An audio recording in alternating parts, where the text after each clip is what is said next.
Hello, hello, hello, friends.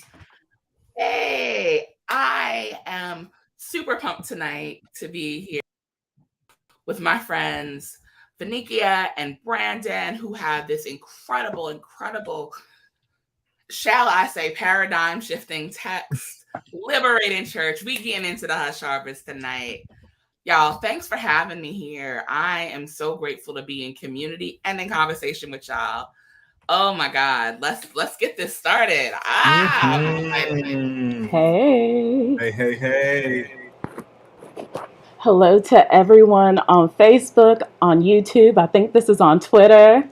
How y'all doing? How your mama and them? All of that. So glad to be with y'all. Excited for this conversation to chop it up tonight. So, y'all, when I tell y'all that I'm genuinely humbled to be a part of this conversation, to be a part of this project launch, to have had the honor, right? Because when you do endorsements, it's an honor. It's like, oh, y'all want me to say something about y'all's work? Okay. It's like, who am I? But okay. But no, I've had the distinct joy and pleasure of being in relationship with Brandon since 2016. Venneikia and I linked up like maybe 2 years or so ago Yeah. around this Hush Harbor work that she and he and others were doing. And so tonight is such a special night to me because it's a night in which we can celebrate their labor, because editing a volume like this is a labor, and it's one that's of love. So I am honored, seriously, to be here with y'all as a conversation partner as we celebrate, acknowledge, get into what this text is to and for the church. Hey, what's up, Anthony? We see you, bruh. Oh, hey, Michael. Hi, people. Yeah, All right, so say where hello to us. are we starting? Where are we starting with this? Well, it's so interesting because it may, given that Anthony chimed in, Alicia, you and I met at the space where the dream for this emerged. So how about we start there? Ooh, give me the tea. So let me tell you how I didn't notice. I didn't. But I do remember because Anthony was there with us, right? That's right. I remember. Okay. Oh So my we God. were at Highlander. This was, listen, Trump was upon us. Mm-hmm. And it was specifically a theming that came together for faith leaders, and we're over the gamut. Like, there are some who are more moderate and conservative. There are those of us who, we way out on the left. But nonetheless, we saw this as the 2016 election is a critical juncture in the life of our socio-political climate, as well as that of the church. And so, Alexia Salvatierra, Holly Roach, Transform Network, they brought us together to have a conversation as colleagues and comrades and as kinfolk, in order for us to talk about what do we do, like what are the issues that are affecting people in real time and real life, and then how do we as ministers address this. So yeah, that's where we linked up. That's where we were. I met you there. I wasn't even in North Carolina then. So now I'm in North Carolina, about an hour from where Brandon is.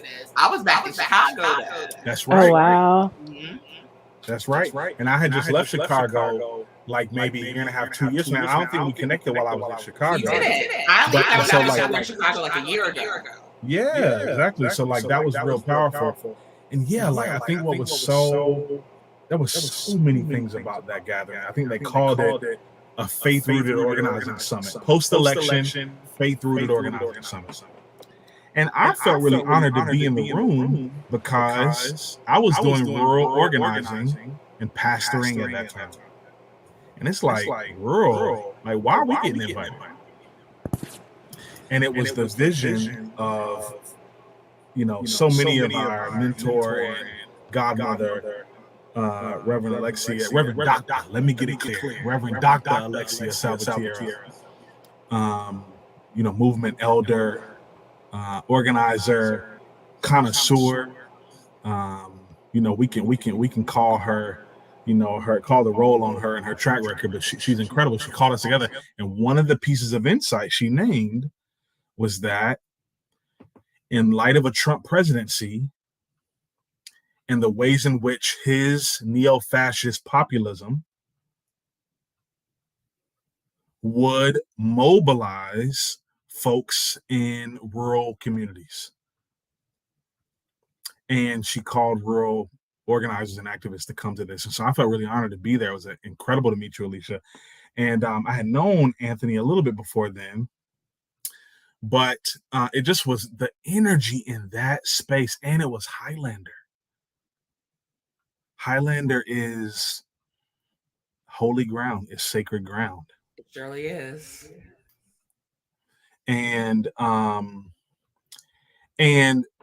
here's what I remember about sort of what resonated with me from that space and what sort of brought me to the place of this conversation with Anthony about hush harbors. And I love for at least for you to chime in about what stood out to you, and sort of because here's what would be very ironic is if similar kinds of, or it just would be really incredible to hear about what you were wrestling with in that space. And then eventually we got to come to sort of how the team came together, including Venneikia coming into the project. But so here's what it was for me. There was a presentation. I don't know if you remember this, Alicia, by I can't remember the brother's name, but he was with Momentum. Momentum is a movement training organization that at that time was convening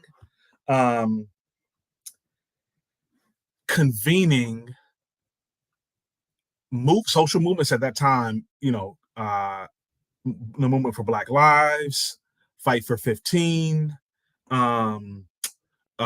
was a little late in the game at that point, but Occupy Wall Street, and trying to say, how can we bring the wisdom from all of our movements and from the past to build the kind of transformative, weather-shifting landscape that will make a new kind of future possible for all of us in our organizing and in our communities.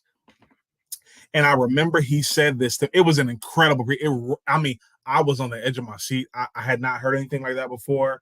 I'm not gonna get into all the details about how Momentum does this work. I recommend you go look at Momentum's work. They're incredible. But here's what stood out to me afterwards. I was so shook. I went up to this brother afterwards and I said, hey, I was so moved by what you offered. And this brother was a Jewish leader. And he said to me, he's like, Brandon, in conversation, he's like, I'm glad that it was powerful for you. But he said, here's something I want you to think about. And what I think, he's like, here's what I think I didn't get across maybe as clearly and starkly as I would have wanted to, but I'm going to say to you now, what I really think it takes to bring the kind of revolutionary transformation in this country is a new Jesus movement, a new movement of the church that looks completely different than, I'm putting words in his mouth, but looks completely different than the kind of white supremacist evangelical Christianity that has come to reign not only in white communities, but in BIPOC communities as well. And I was floored. And that phrase, the Jesus movement, sort of reconstructing the Jesus movement, really struck me.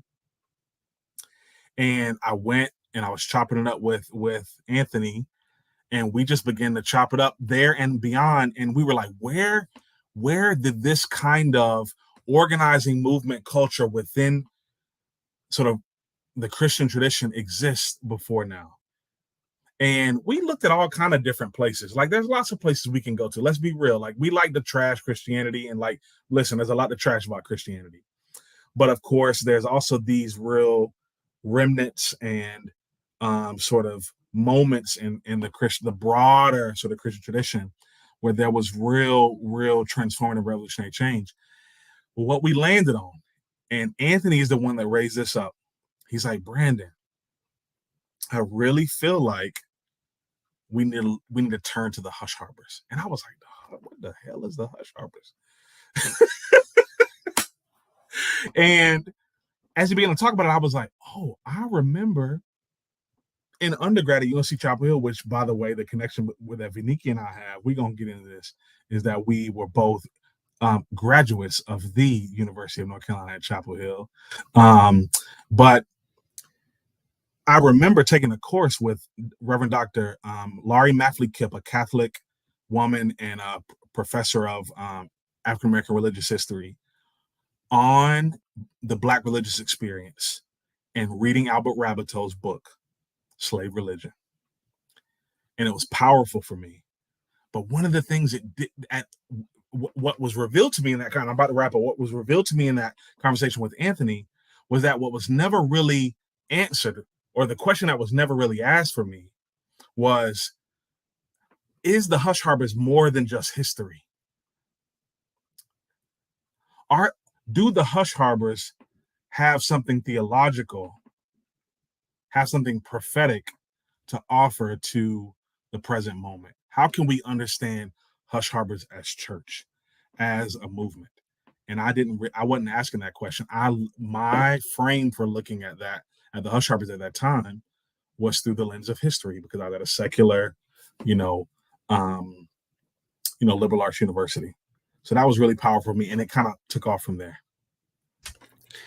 I think that the book does a really good job, though, of doing that exploratory work, right? So where back in 2016, right, there's a lot of things, I'm gonna do math in my head real quick. I'm not the best at math, y'all. But yeah, in 2016, there were a lot of things that weren't a part of our consciousness. Even if we were in the position of starting to think things through, I think it can be said for a lot of us, there are degrees of political activating. We're going to go with that. It is an actual word. But there are ways that we're activated differently, that we've been mobilized differently. And quite frankly, there has been a coming of age, a maturing of many of us who have... there's been a maturing of many of us over these last 6 years. We've had to. And Brandon, looping it back to a question that you had earlier about like what my experiences of that space were.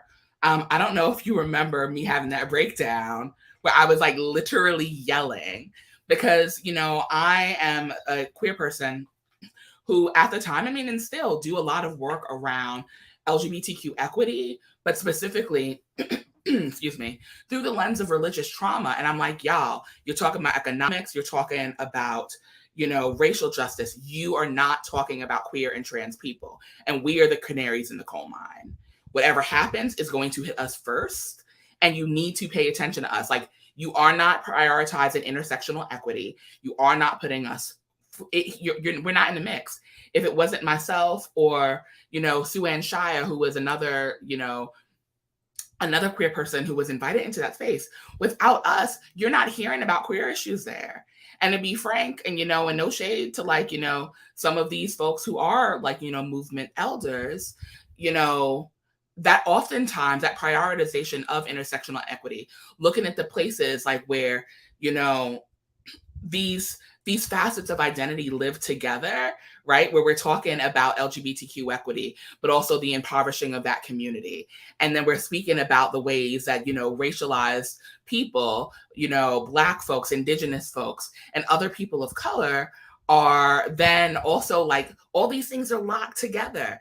And that was not the conversation most of us were having.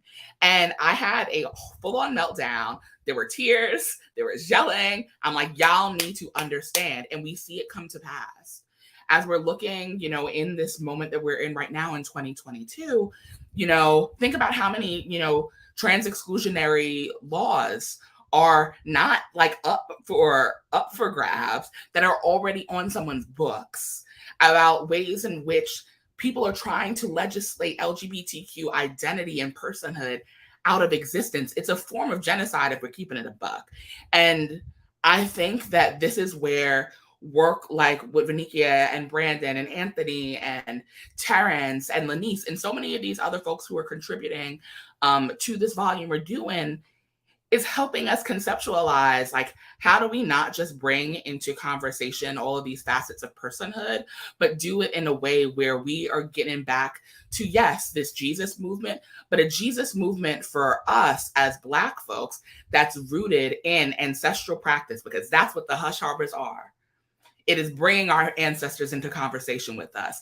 It's holding the truths that they left behind in those hallowed and sacred woods, right? Like, we talk about rural versus urban, but you know what? Like, wasn't no urban back then. I mean, you had cities kind of, but it's not like the way that we experience it now. They went into those sacred groves of trees and got away from that slaveholder religion. They got away from this oppressive form of religiosity that was being used to, like, literally abuse them. But found something sacred and good and holy. And I think that part of what my excitement is in holding this book, right? But it was like digitally that I held it because I was really looking at it on my little PDF joint. But holding those words in my hand, and hopefully all of y'all will hold it too, right? Shameless plug, buy the book. See, there we go. It's gorgeous. It's very pretty. That you'll see that there is value and beauty in getting back into the ways and the rhythms of our ancestors as we look for solutions to move forward. I think that y'all did a really good job of, like, elevating those perspectives. And that's definitely worth having a conversation, yes, on the page, but also in small groups about how do we get back, right? I don't know if y'all remember that song, "Take Me Back to the Place Where I First Believe," right? It's a bop. It's a bop in the Black church. But, you know, for those of you who aren't a part of that tradition, the lyrics go, take me back, dear Lord, to the place where I first believed you. Take me back to the place where I first believed. And that I is a communal I, or at least it can be. And I think that the beauty of Liberating Church and, like, the movement to investigate, interrogate, and connect with the hush harbors of our past as we're trying to create those sacred groves in our present goes to the place where our ancestors first believed. And I'm grateful for y'all for doing that work of elevation of their perspectives, because we need it. Thank you, Alicia. And thank you for just bringing, you know, it's so good to hear about and be reminded of the experience that you had there at Highlander, right? That sacred and holy ground is always contested. And that in that in that experience, right, still what was able to come forth is incredibly surprising and mysterious. And I want to say sort of what ended up happening after that. And we talk about some of this in the book, but I want to just give a snapshot here, is that Anthony and I had the conversation after that, and we began to say, you know, like, if we talk in hush harbors, like, we begin to kind of do some of the reading of Slave Religion by Abel Rabbitoh, and we were like, we got to open up the space to have a different kind of and deeper conversation. And through that process is where the homie Venneikia joined the team, and many others, the contributors that are all offering content and writing and brilliance and artistic expression in the book. In one way or another, at some point on the journey, linked in, and we began to take this to higher heights and deeper depths, and that's just been a beautiful experience. So yeah, I know, Venneikia, I'd love to hear from you. Sort of what sort of I don't even remember who reached out to you first. I think it was me. It was either you or Terrence. And I was in seminary at that time. And interestingly enough, that's a whole story for a whole nother day. But interestingly enough, reading through the project, I was in my third year at that point, I believe. And at no point in my like largely white seminary experience had we largely focused on the hush harbors. So it was a moment of like being self-taught and then taught by the contributors of Liberating Church about all that it meant. And then, especially because I'm first generation American. And so there are some things that are true to American history that are still being like revealed. So, learning about the hush harbors, and Alicia, you made the comment, take me back to where I first believed. Around the time that we were starting to do that, a lot of folks were on the evangelical movement and in a crisis of faith. They were doing the work of deconstruction and not really knowing if they wanted to reconstruct, just let it be a mess, right? And that's where I found myself. And it was through this group, this writing process, and all of this that I felt like I had a spiritual home again, truly a harbor to like lay down my worries, practice the things that it was that we're talking about. And so while this was a process, Jesus, in getting in getting to this place, it was also a spiritual process in making sure that we weren't just faking the funk, putting some things to a page that sounded good, all the Christianese, all the new woke phrases. It was like, live this thing out and mean it, because our livelihood depends on it. Our survival depends on it. And so I'm thankful that I was brought in, because y'all might have, the church, the faith, a lot of things might have lost me had I not been a part of this. So I'm grateful. That's all I can say about that. I mean, Venneikia, the place that you found yourself in, I think it's a place where all of us find ourselves in, including those who are on the line with us today, right? Like, who are watching in the places where they are. There's a lot of, I mean, I'm just going to say it because I can. There's a lot of fuck shit within Christianity. It could be trash, like hot dumpster fire.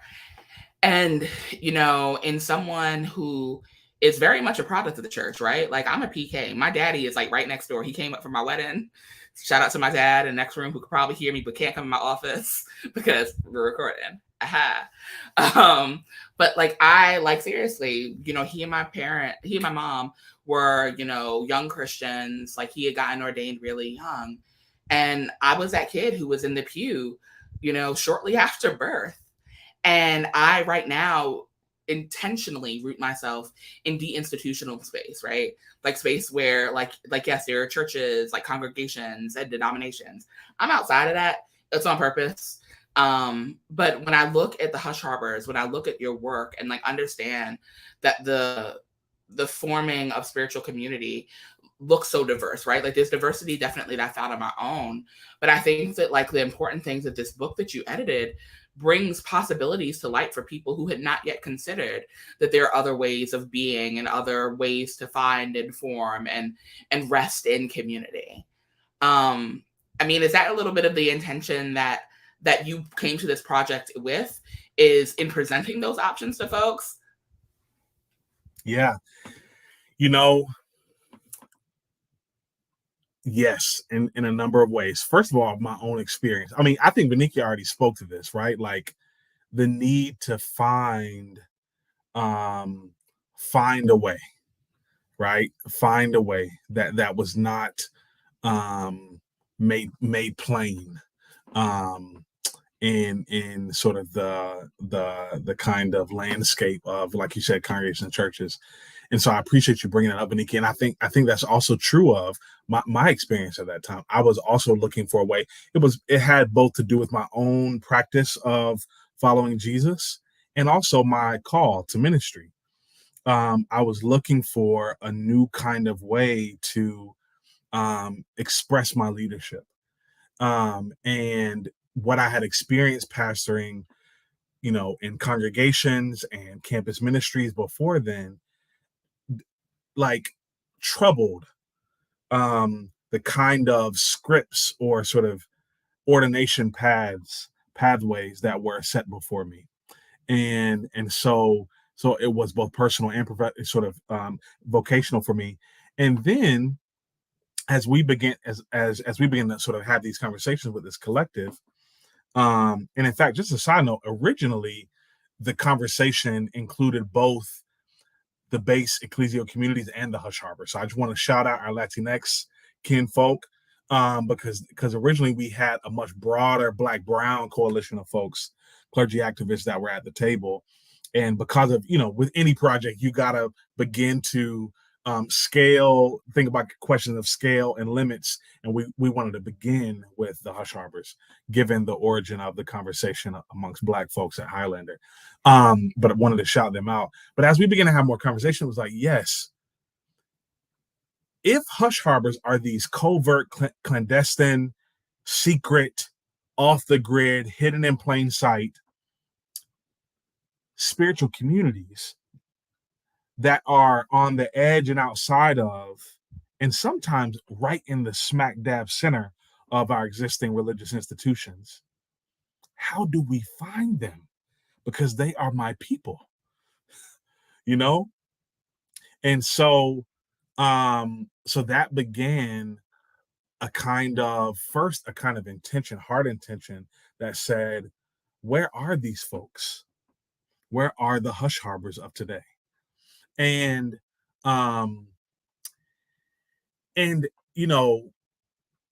truth be told, we wanted to start, we kind of, as we began to get a little sort of wisdom from a kind of research scholarly standpoint of like, here are some of the tools and methodologies that you can use to begin to answer that question. We were introduced to autoethnography, and there was a real encouragement that we don't just go study other people, that we really interrogate and question and study our own experiences.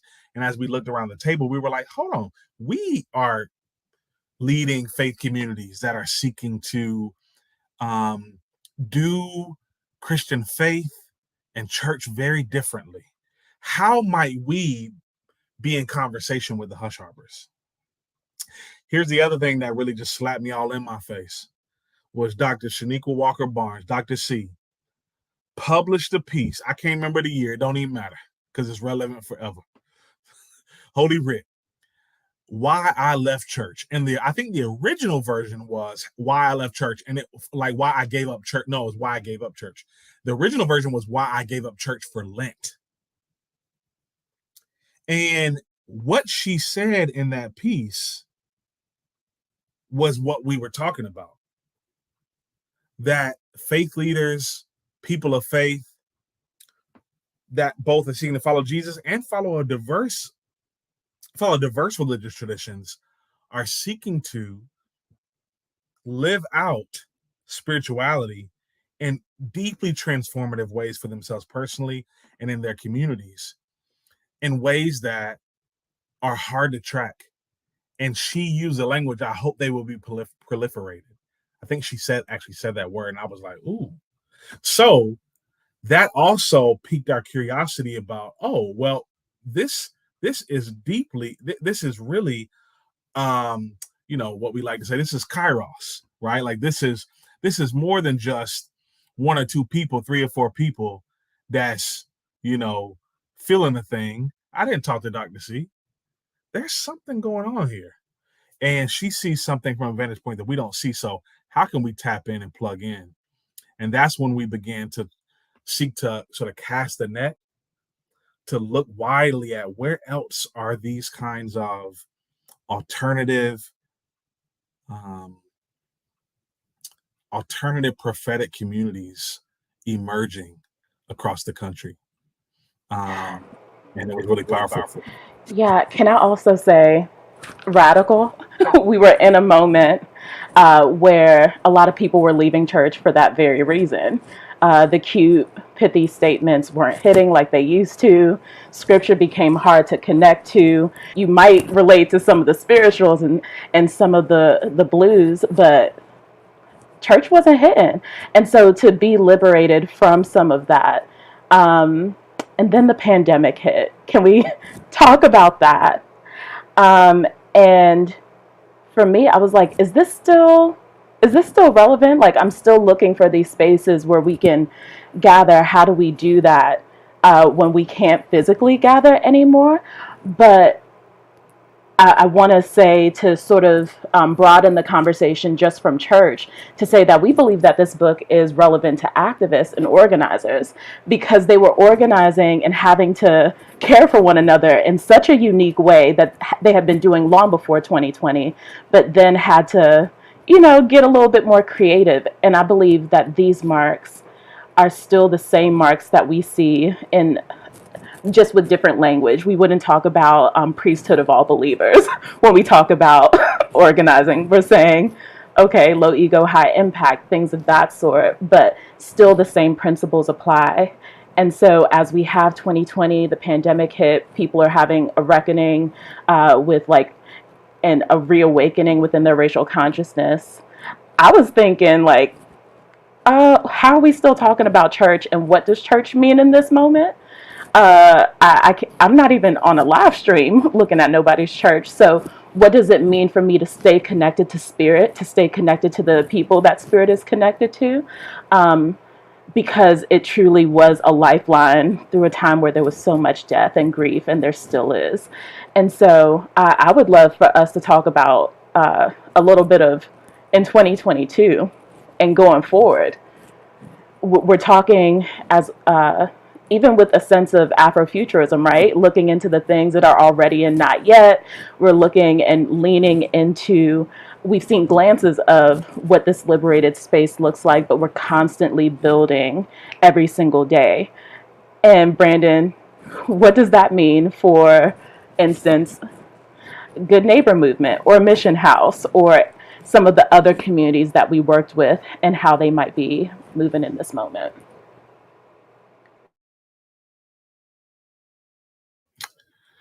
Yeah, there's a lot there.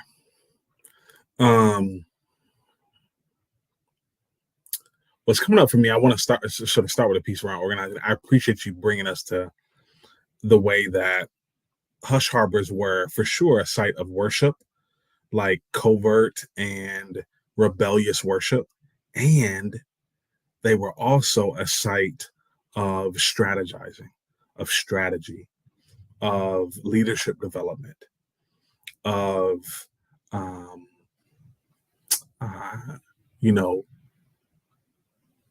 wielding, sort of making the kinds of plans to wield um, revolutionary change, um, to bring down the chattel slavery system and so many systems, both on the kind of local level, sort of their particular um, slave labor camps, right? And also, but also the whole damn system, right? The whole entire system. And so I appreciate you taking us there. And yes, um, you know, what we see with the hush harbors, um, I think one of the key pieces I think that speaks to the pandemic and just speaks to organizing and activism is this kind of abundant vision for how we go about organizing. You know, to draw on Alexia again. I remember one time she said to me that um, in her experience of organizing in the Philippines and other non with outside of the states, that you know in those kinds of contexts there weren't a whole lot of options to choose from. People had to really be agitated around, this is the choice, this is one or two of the paths that we can take to see a better life and see a better world. And one of the times she was joking with me about, like we both want democracy and choice, freedom, etc. And sometimes having a menu of options can sometimes be the very thing that really numbs us, or that can really kind of sort of inoculate us from really stepping up, really moving into our power in terms of making real change. And so, and the Hush Harbors exemplify that as well, right? They were meeting in secret. And so it's not like they had this proliferation of opportunities to take action, because they were so restricted in the kinds of agency that they had at that time. And so as a result, they were able to be really abundant in how they went about moving in their organizing, right? And how that's really relevant is that the pandemic really forced many of us to rethink what it means to organize, right? A lot of us, for example, my training in organizing is very much, you gotta be on the doors. If you ain't on the doors, you ain't organizing. You can call it whatever you want to. It ain't organizing. You know what I mean? But in the pandemic, you couldn't be on the doors like that. You could be on the doors. We had to keep each other safe. So we had to get really creative about what it meant to meet people where they are, right? In order to challenge them, invite them, agitate them to move to a different place. And I think that the Hush Harbors embody this because of the same kinds of environmental restrictions that limited their sense of agency.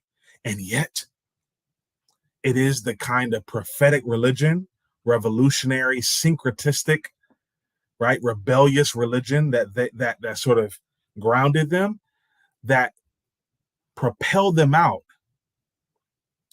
to experiment with all sorts of ways to bring their folks to take action to pull down the chattel slavery system. So, yeah. That's so good. But I mean, but it's good, but it's also like, this is how you follow Jesus. Like, everything that you're saying is like early church. Like, I gotta adjust myself, because I get hyped when I talk about those kin, right? Like those ancestors. Look, when the church is formed, right?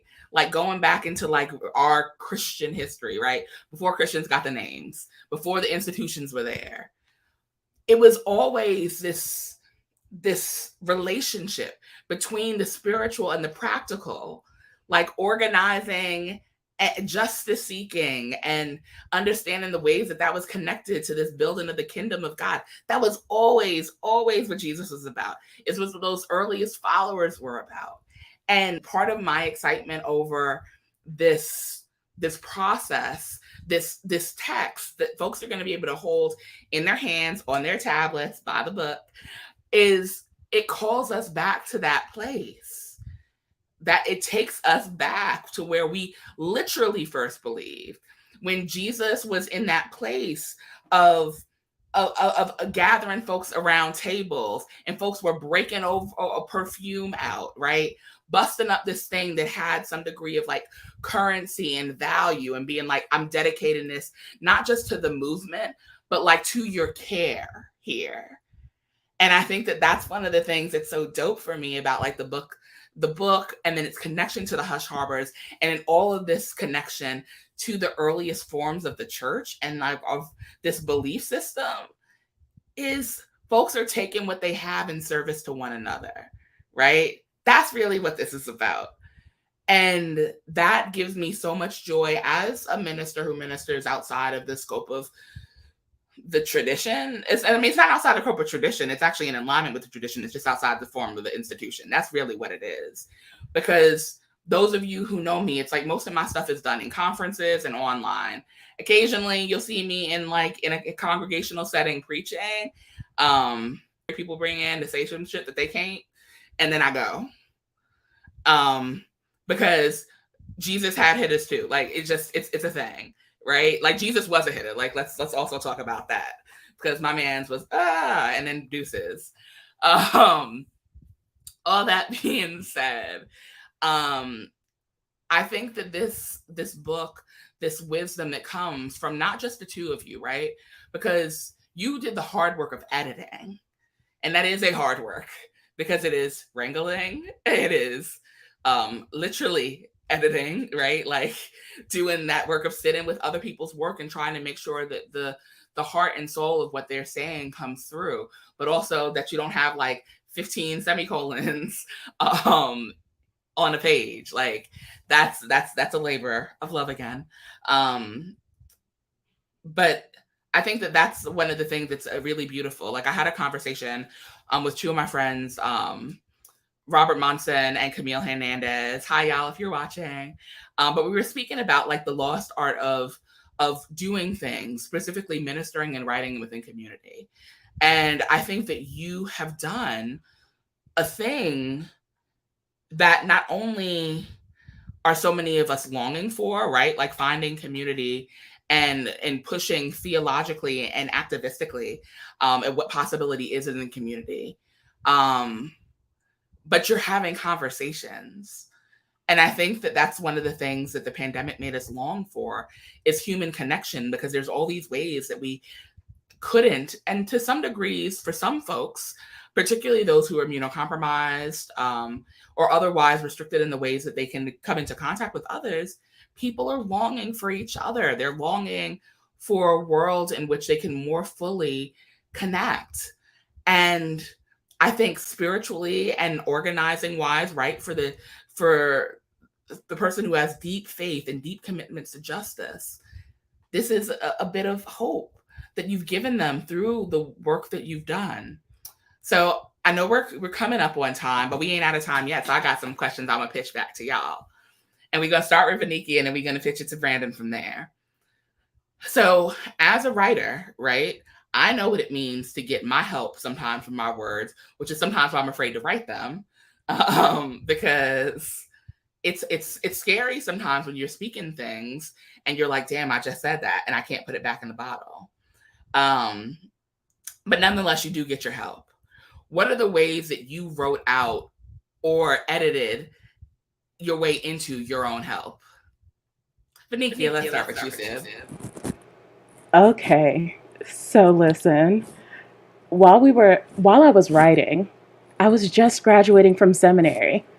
That in itself took a lot out of me. And it was the people around me, particularly the Black women and femmes, who kept me lifted and kept me alive, not just figuratively, like literally. And then as we were editing during the pandemic, doing all of these things, I needed, like you said, to say some things aloud.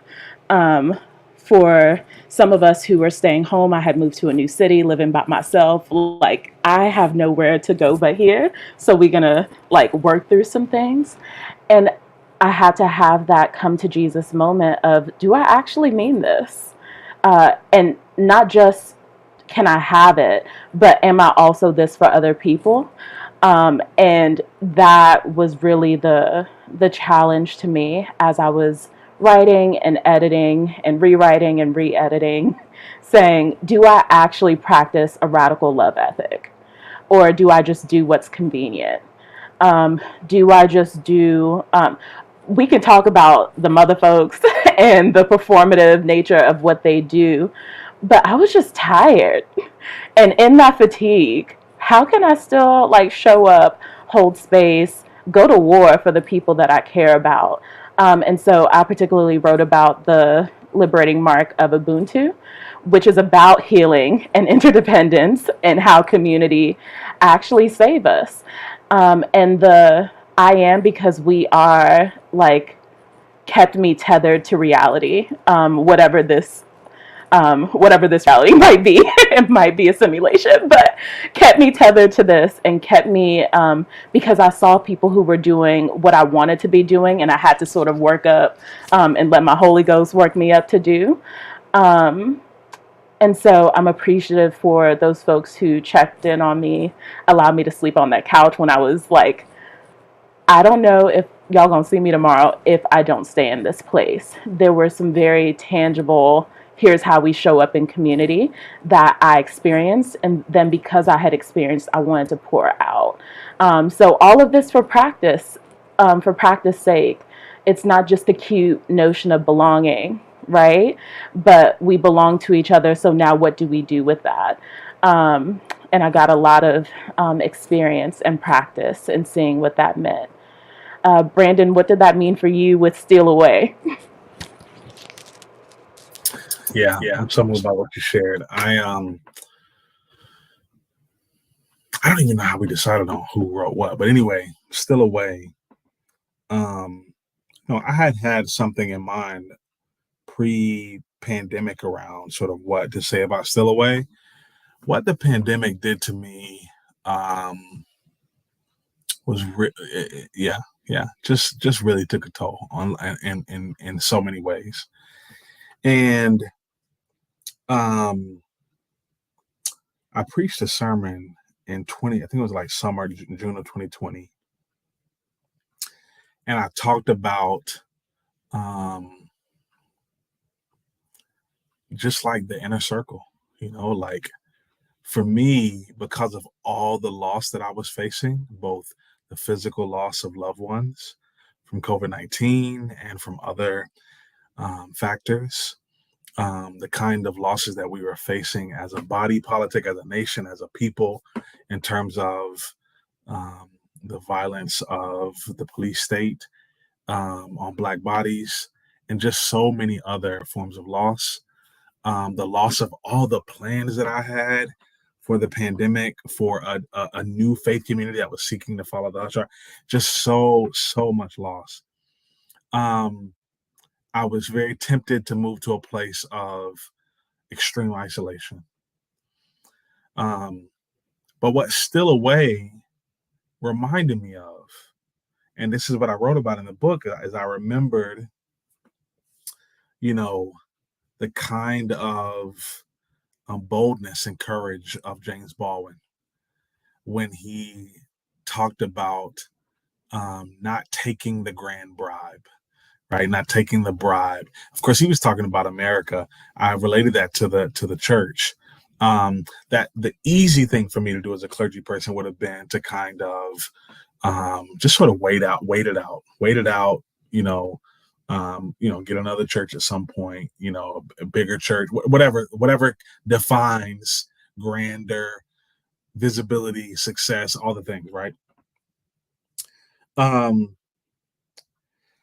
But what the invitation to me in that moment was really to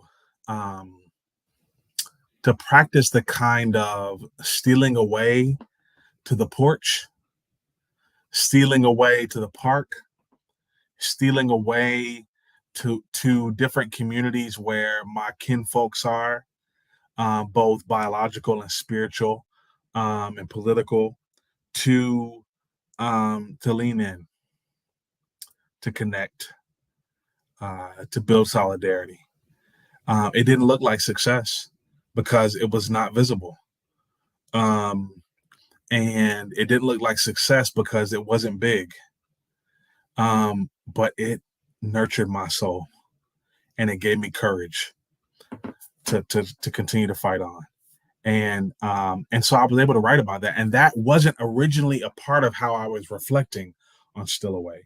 And so you talk about how my help came. It came in real time.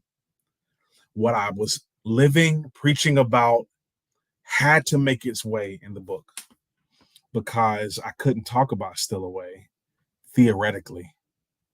Historically, I had to talk about it in terms of my own existential crisis that I was facing, and how stealing away to chop it up with the homies just did my soul wonders so that I could keep fighting. So, yeah. I love that. I ain't telling you what I heard. I ain't telling you what I know. My God. So one of the things that's both like, I'm not gonna shed the tears on Rihanna's internet tonight, but I might. Community is at the heart of this book.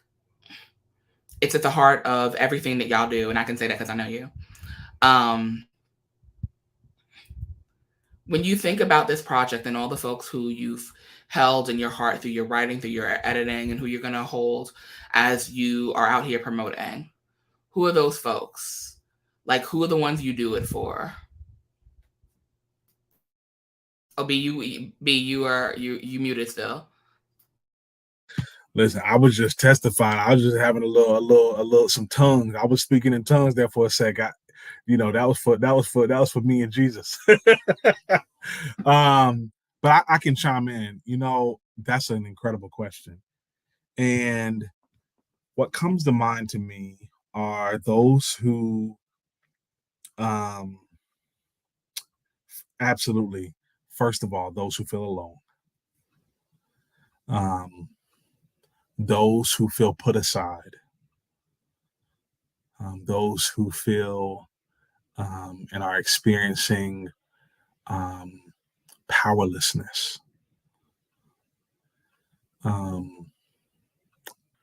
Those who are experiencing betrayal. I'll stop there. Those folks.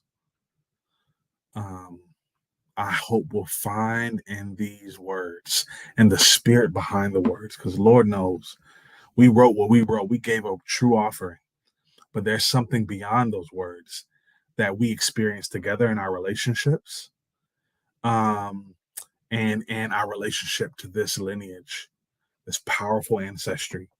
My hope is that they find their help. My God, they find their help. My God, my God. I think about, we, like you said, pay homage to our ancestors, those who came before us. But I'm thinking of those to come. If there's a world for them that is beautiful, that is truly free. Oftentimes people ask, what does liberation look like, taste like, smell like, with all of your senses?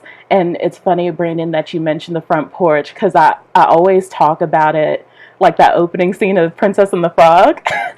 And they're making this pot of gumbo and like calling out to everybody like, I got some. And they're like, well, I can bring this. I got the cornbread, like, and let's feast together. There's abundance. And if I got it, you got it, because we got us.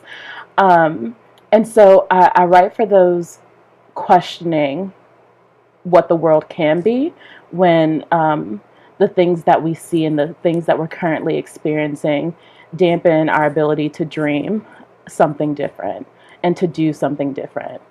That renewal of faith, the help for that unbelief. that's what I hope this book speaks to, because there are still days when I'm like, God, if you're listening, and how long? And then there are other days that I get up off my butt and say, hands and feet of Jesus, and let's do a thing.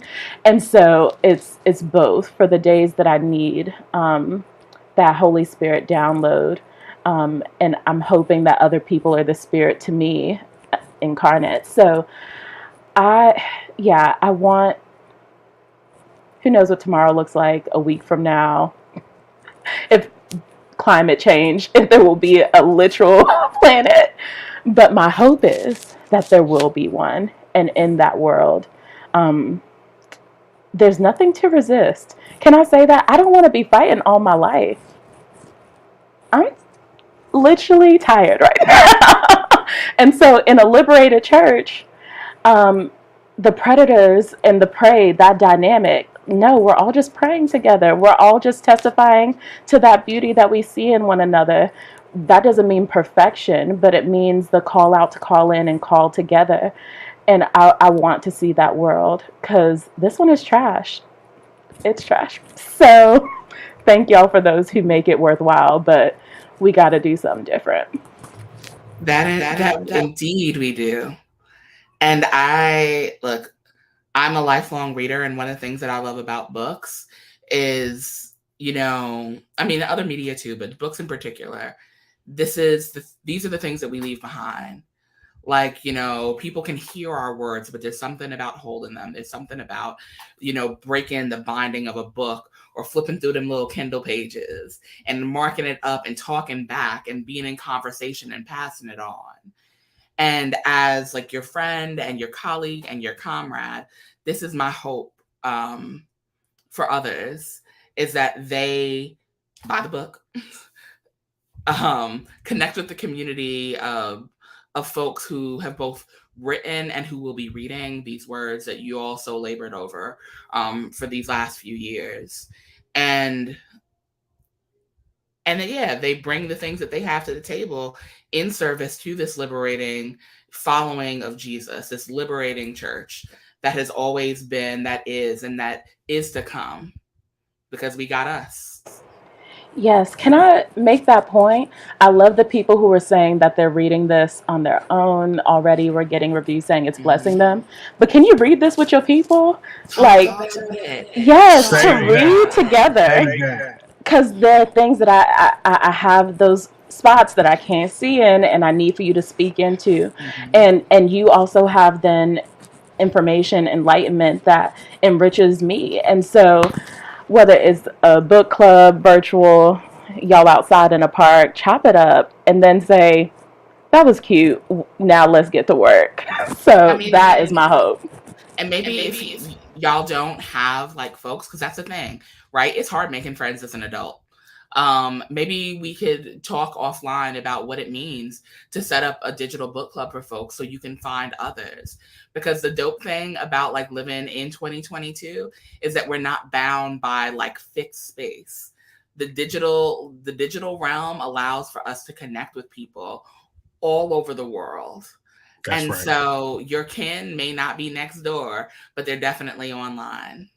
That's right. I love a good Twitter friend, Instagram. They the ones to hype you up. So yes, let's meet on the interwebs. We're gonna do it. We're gonna do it on Rihanna's internet. But with that being said, y'all, this has been so dope. Thank you for inviting me to ask you questions.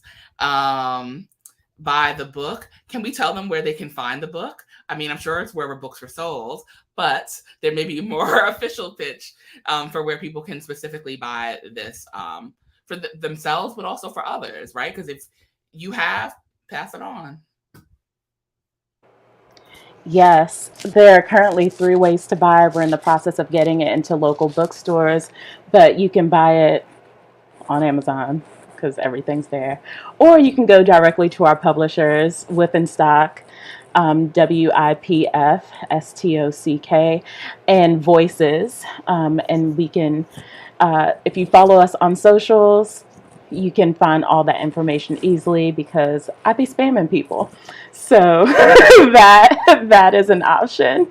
But yes, show us some love because this was a labor of love with y'all in mind. And yeah, please give them the love. Even if you have to go to evil Amazon, which I buy far too many things from, like leave a review, right? Like let other people know how this is speaking to you. It helps. Yes. It helps. I cannot stress how much it helps. But yeah, just thank you again, B. Do you have any last words you want to share? I don't. I just wanted to co-sign the review. If you're going to buy it from Amazon, big us up, as we say. Big up. It really does make a difference. Right now, just to keep it real, we got 2 reviews. We would love to see that number really climb if you are buying from Amazon. Right. We ain't trying to throw no shade and make you feel a way about buying from Amazon. Right. Like, at least not now. Right. So like, big us up if you're going to buy from Amazon. But I mean, if you have any parting words? No, I was just going to say thank you to you for being here with us. This was dope. I appreciate your ministry. Especially with all that we know that is going on. And listen, we appreciate you making time for us. We love you. We appreciate you. And just always just appreciate your generous spirit. And I got so many stories and just examples of just how you have embodied the spirit of the Hush Harbors in ways, especially still away, in ways that nobody ever sees. and we thank God for you. Really, real talk. This is like a mutual like love, and no, y'all are everything, and so seriously, it's my joy. But if I can give us some words in parting, y'all cool with that? Please. Yep. Look, we have the ability to be who we want to be in the world, and that means that we can take blessing into our hands and pass it on to one another. And so, in the spirit of this liberating church, in these followers of Jesus who were then and now and who are to come, I just bless you. I give thanks for you. And my sincerest hope and prayer is that you find the community who will celebrate you, uphold you, help you find rest, and help you cultivate spaces for joy, because ultimately that's what liberation leads us into. May it be so. Ashe and amen.